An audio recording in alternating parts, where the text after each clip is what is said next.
So, tell me if this sounds familiar. You're out in the garden, there's that first real chill in the air, your pepper plant's leaves are turning this sad yellowish color, and you just sigh, rip the whole thing out by the roots, and toss it right into the compost bin, figuring you'll just start over next year. Look, I know exactly how much that hurts. But what if I told you that throwing out those plants is actually one of the biggest, most wallet-draining mistakes we make as gardeners? Seriously, you are basically tossing cash directly into the trash. Welcome to this explainer. Today, we're diving into an incredible industry secret.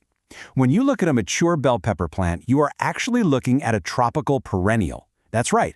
Because of their wild South American roots, bell peppers are absolutely not wimpy annuals. They are incredibly tough perennials capable of living and producing huge, juicy fruits for 5 or even 7 years if you just play your cards right. We are going to completely transform the way you think about growing these plants. Here's the roadmap for our explainer today.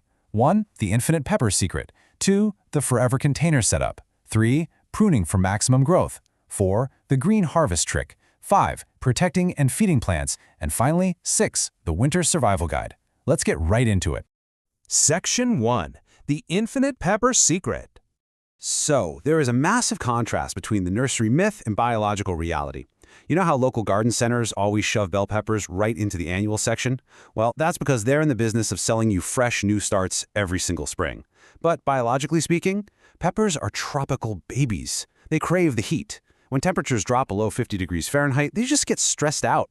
And yeah, for sure, at 32 degrees, they are completely toast from the frost. But, and here is the absolute game changer, if you keep them cozy, just above freezing, they don't actually die. They just hit the snooze button, going dormant until spring.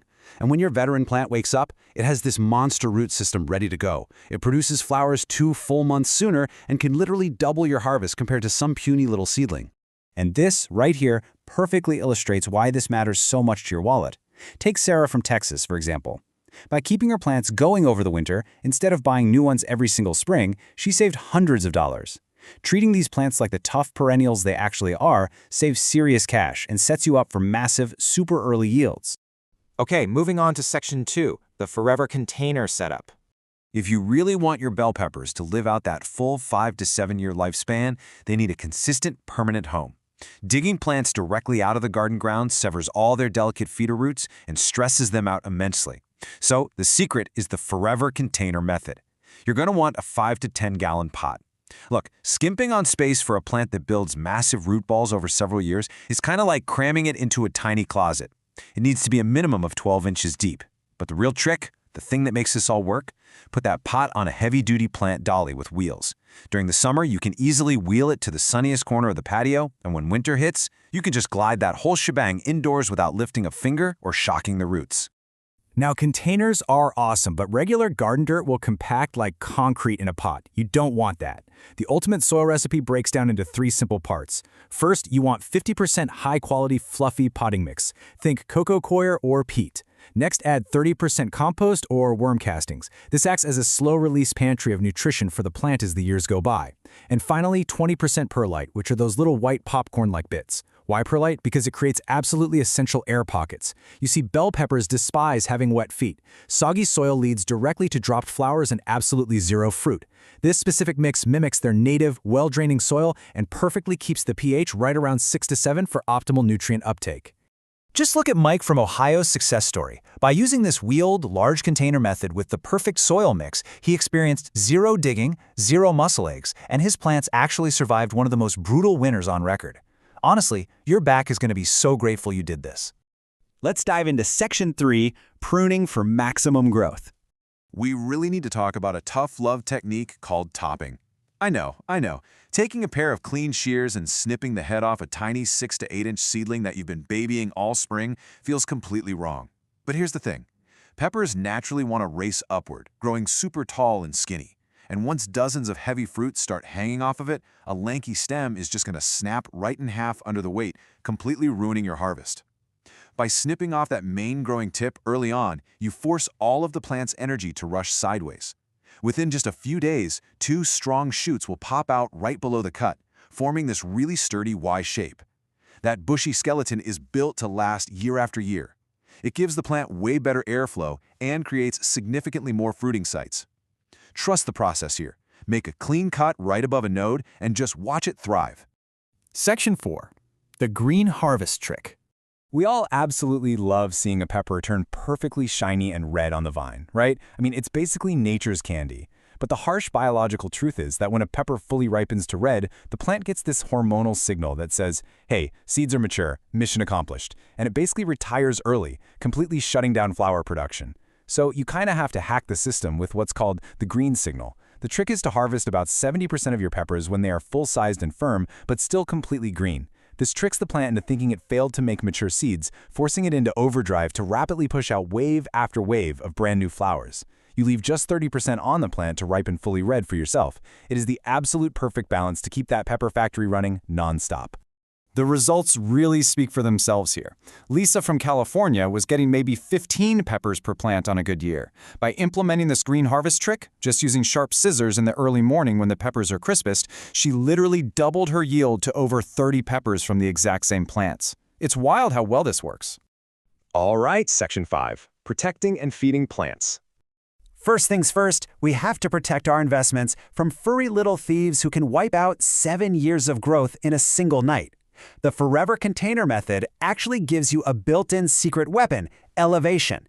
Keeping your pots elevated up on a deck, a balcony, or even a sturdy table creates this natural no-go zone. Deer are surprisingly lazy, and they really hate climbing stairs or getting too close to the house. Mice and rabbits usually hesitate to cross big, exposed patios where they have no cover.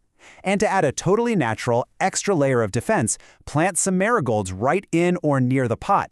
Their strong scent naturally repels annoying pests like aphids and whiteflies, plus they attract some really great pollinators to your yard. So how do we properly feed these perennial marathon runners? The absolute biggest trap gardeners fall into is dumping heavy, high-nitrogen fertilizer on them. Too much nitrogen just gives you a giant leafy green monster with absolutely zero fruit. Instead, your real secret weapon is a monthly treatment of Epsom salt, which is just magnesium sulfate.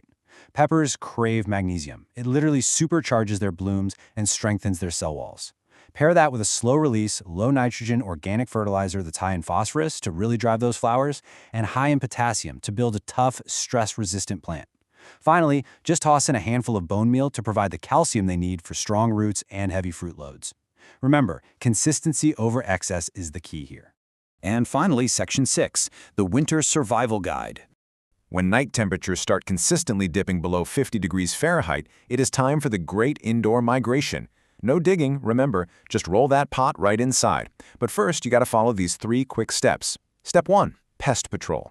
Give the plant a gentle hose shower outside, then spray it down with some diluted neem oil so you don't accidentally import spider mites or aphids into your cozy living room. Step 2, a gentle prune. Just tidy up any dead branches and harvest whatever fruit is left. Leave that strong, bushy skeleton intact so it wakes up ready to go in the spring. And step 3, find the perfect spot. A bright south-facing window or just a simple full-spectrum LED grow light hung about 12 to 18 inches above the plant works absolute wonders. Okay, pay attention because the timeline here is critical. You only want to water every 3 to 4 weeks. I mean it. Overwatering dormant plants is the #1 killer. A little bit of leaf drop is totally 100% normal as the plant adjusts to the lower indoor light levels. Do not panic, and whatever you do, do not overwater it trying to fix it. Wait until the top few inches of the soil feel completely bone dry. Just let the plant nap peacefully in a room that stays above freezing, right around 50 to 65 degrees. By late January, you are going to see tiny little green buds poking out all over the branches, proving your plant is gearing up for another epic season. So what does this all mean for us? The crucial takeaway is this. You literally never have to throw your pepper plants away when the autumn chill sets in ever again. By ditching the ground, setting up a wheeled forever container with that perfect, well-draining soil, topping your seedlings for strength, utilizing that brilliant green harvest trick, and safely protecting them through the winter indoors, you've basically built yourself an infinite pepper factory. I'm going to leave you with this final thought and challenge. If you start applying these secrets today, just how many years will your next pepper plant live? Thanks for joining me on this explainer, and happy growing.